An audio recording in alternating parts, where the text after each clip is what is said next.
Torres. By profession, I say community developer. There is no title for what I do, in a sense. What brought me to Hunts Point is I did a summer job here when I was in college in the summer of 1990, and I never left. What I love about Hunts Point is that it's a unique place. I don't think there's another place like it in the city or that has its story. Definitely not.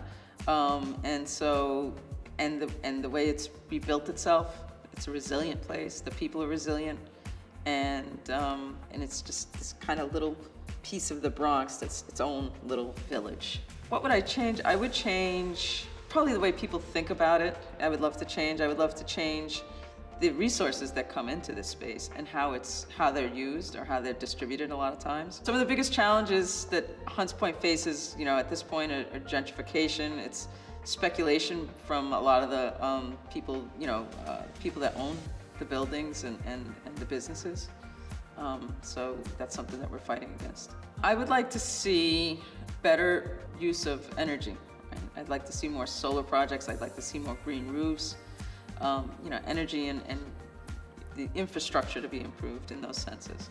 We are a peninsula, and so it is important that all of those things affect, climate change will affect this area very much. So I would like to see things about flood prevention, green roofs, solar projects, energy being used in a better way, electrification of vehicles.